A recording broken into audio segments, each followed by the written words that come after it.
Face kids, answer your motherfucking phone, nigga.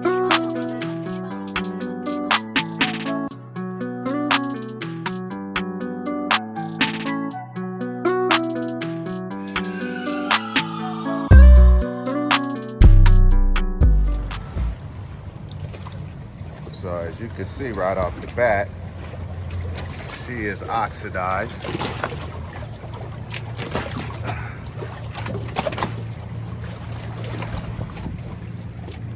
They haven't covered her up.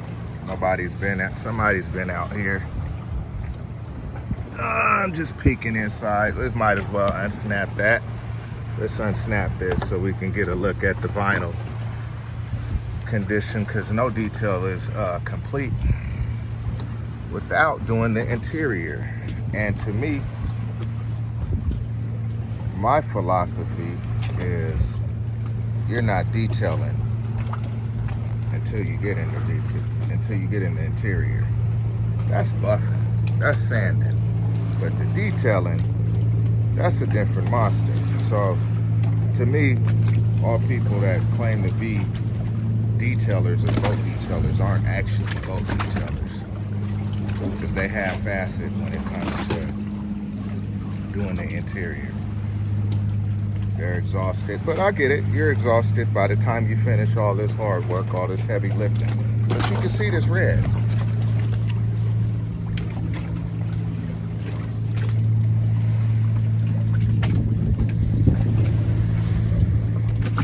So I've been called out to jobs like this before, where another inexperienced detailer came in and they've detailed the boat. You see that? I'm gonna have to get that off of there, so without getting the boat wet. So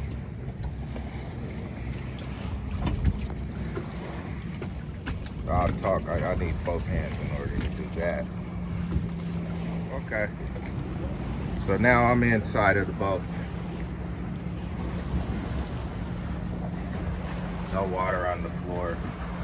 I came in through the bow and just unsnapped the snaps from the windshield.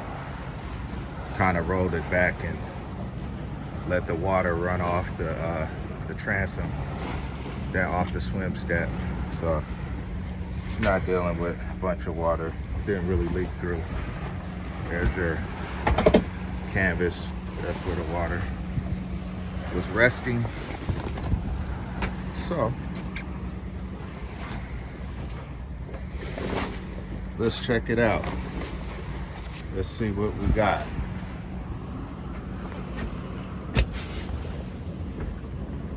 Okay. So the engine compartment is going to be back here on the swim step. Always check that. That's just the type of guy I am.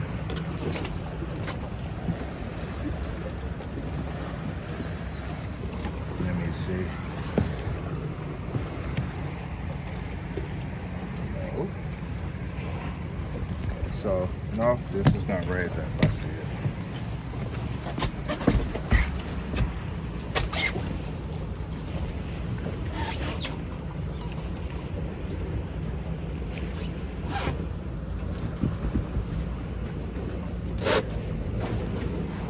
There it is. See? There you go. So I always look at that when I'm doing an inspection. Right, see? Check out the compartments. Look deep. You know, in my basic details, I'm gonna do hatches, gutter tracks. Gotta get that right. So you're supposed to lift that up. A lot of guys just look at the outside of the boat and then bid it. It's not being thorough. You're talking about detailing, right?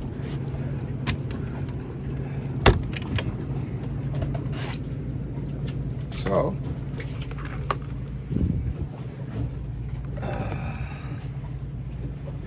they got a few products. So So here's another compartment.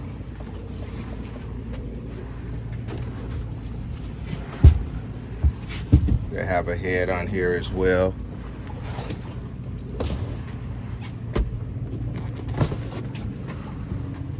A little bit of water down there. You want to get that out of there. Where you cause molding. See that? That's why you pull out the cushions.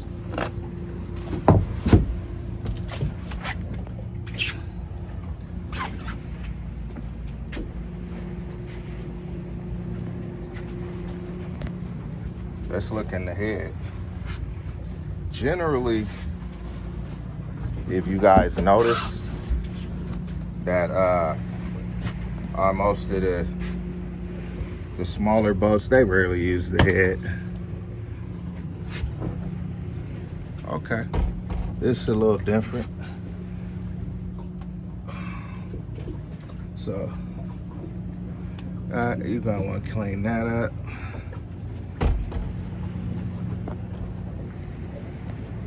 Well, might as well see. Might as well lift it up. Well, they're not using that. I don't blame them. There's not even any TP in there. But you see, back there, so there's been some spiders hanging out in here. So you got some spider issues, some spider droppings. So there's some big spiders somewhere. See, spider droppings.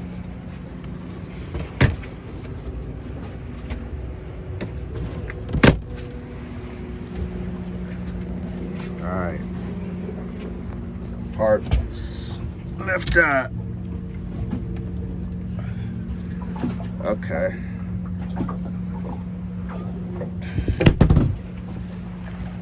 Really, I don't need to lift these up. Right here, there's your spider. There's one anyway. I don't really need to lift these up. But, you know, just to say here, let's see what's in the compartments.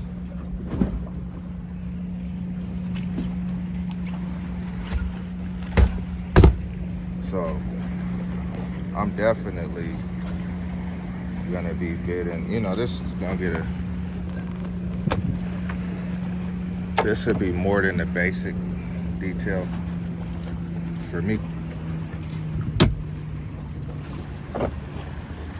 So this side is getting,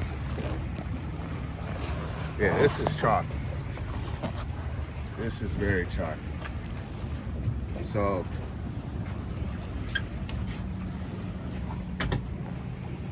yeah, so what I want to talk about, as you've seen, this is a red oxidized cobalt. And so what I've learned in my experience, my whole career, I've been out 7 years on my own, so a total of 8 years. And then I have background also in machining metals as well, to a finished surface. And then I have a construction background of doing terrazzo, so working with floor grinders, maquitas, sanding along the edges of prepping floors to apply a finished product, and then grinding with different grinding tools or a floor machine in order to get a finished result. And so the finished result of a terrazzo product would be what you would see in your airports, the courthouses, airports, courthouses, and movie theaters. It looks like marble rock, but actually it's epoxy. So you do a lot of grinding and sanding in order to produce that type of outcome that you see on the floors that you walk on. So there's a lot of it's pretty labor intensive. And so when I got over here in the boat detailing, a lot of the stuff, the skills that I developed over there, it was transferable. So I understood sanding techniques. And there's just some sanding techniques that you can't jump steps, and you got a lot of individuals I'm starting to notice they want to cater to the customer and save the customer money and move on to the next boat and this and that. And so, they're kind of preaching an anti-wet sanding message to save you time and save them time so they can go on to the next boat. On Cobalts and chaparrals in particular, there's some of the thickest gel coat surfaces that you're going to deal with. So you could compound over a Cobalt gel coat with a coarse cut compound and a wool pad several times, and you'll still notice that there's a shadow behind. If you're looking at it carefully and you're getting the right angles, you can still see the oxidation within the gel coat hiding behind the gel coat. Don't matter what products you use. I remember when I first started doing it, I was running to the store and grabbing every just about all of the products off the shelf, trying to knock this oxidation out, and I couldn't get it out. I could not get it out for whatever reason, and so that's when I started wet sanding. So typically in a colored hull, a lot of times, depending on how oxidized it is, I don't even need my gloss meter to tell you that this is 0 in places, 2s, nothing over a 10. So what that tells me, I'm gonna be doing a 4 or 5 step process on this boat. It's red, so I'm gonna jump right to wet sanding. I'm not gonna play any games. Now, I've experienced people that cheat that result. They cheat that because they want to move on to the next boat. Me, I don't, because I actually care about my work. I'm passionate about my work. So I have the mindset that if I produce good quality work, then the next boat is going to come automatically, and people probably are willing to pay more for quality work, doing it right the first time. Because I've had people come out, compound a boat, and I've done it. When I first started doing these colored boats, I'll come back the next day, maybe got one side of the hull done, come back the next day and their oxidation is there again. That's what happens when you don't wet sand a colored hull a lot of times, depending on how oxidized it is. This is chalky. I'm not talking light to medium oxidation. This is severely oxidized. I don't wet sand everything. Some things don't require wet sand, but if you got a severely oxidized colored hull, your best bet so that it'll last the season. Because you come back a month later, you could compound it, you're on to the next boat, and maybe you've knocked 10, 15 boats out since then. But a month and a half later, that boat is starting to show signs of oxidation again, because you didn't abate the oxidation the first time because you were worried about saving the customer money. And I notice there's this thing. I know a lot of boat detailers that get into the industry, and you're dealing with people that have a lot of money. You're afraid to ask for what you're worth for your time. I don't know if you could see the houses behind me. Look over it.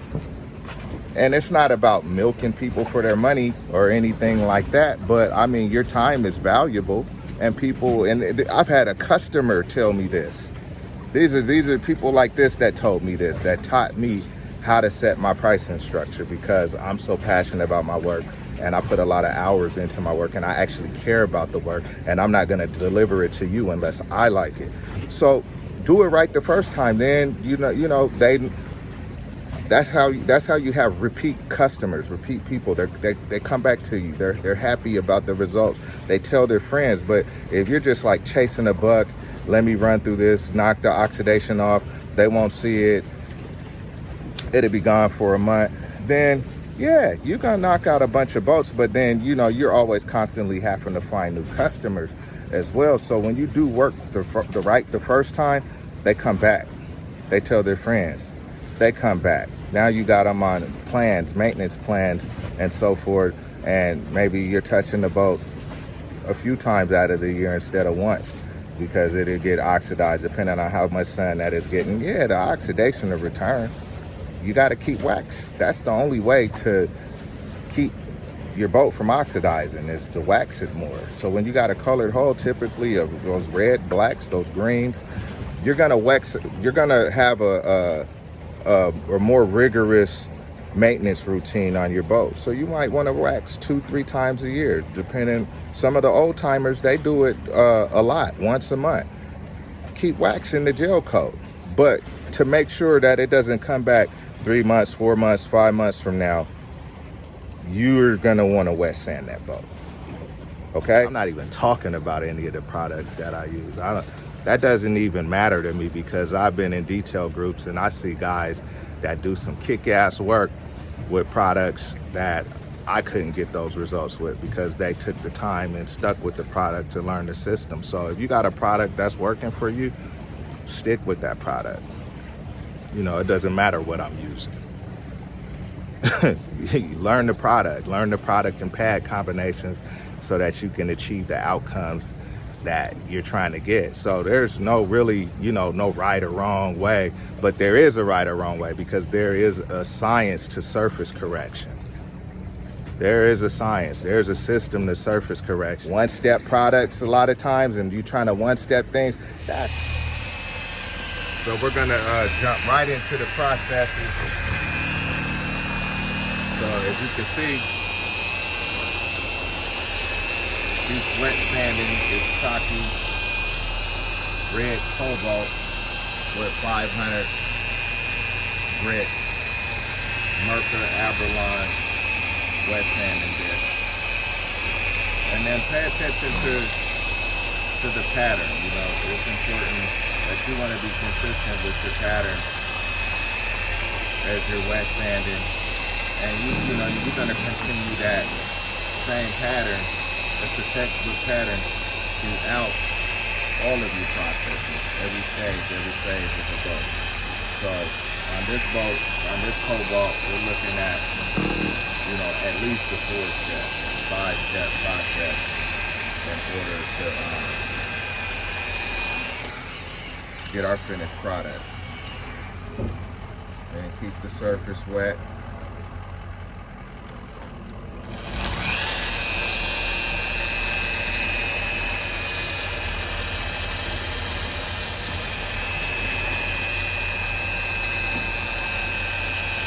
So on this section, this is going to be our test section. So it's always wise to do a test session on the boat before you start running the whole boat. That way, figure out your process on the boat and what area of the boat.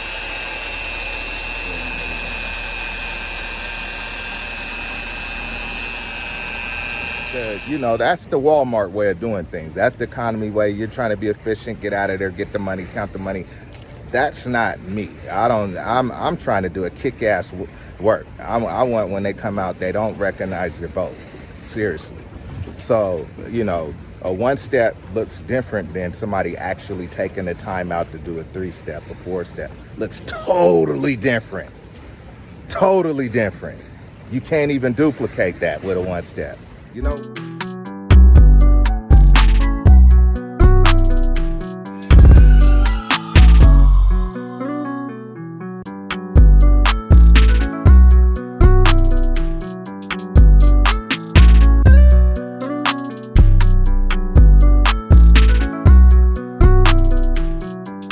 you're on to the next boat.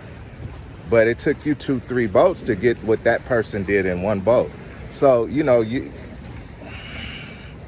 and it's not about the money for me. I'm just passionate about my work. I like seeing good outcomes. I like getting the boat looking the best I possibly can make it. I like doing the work. I like the processes. I like how it looks. Yeah, so as a result of working those processes, we're working our way around the boat with those processes, and we're getting some damn good results. So we're just working it in tandem.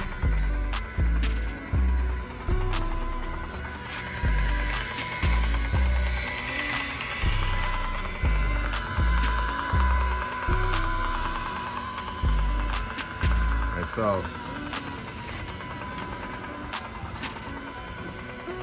this is Kingston's new. So that lets you know what Kingston, what, your third, fourth day? Right. And so if you get, you know, a good instructor, somebody to teach you the right way, the basics, you know, anybody can duplicate this.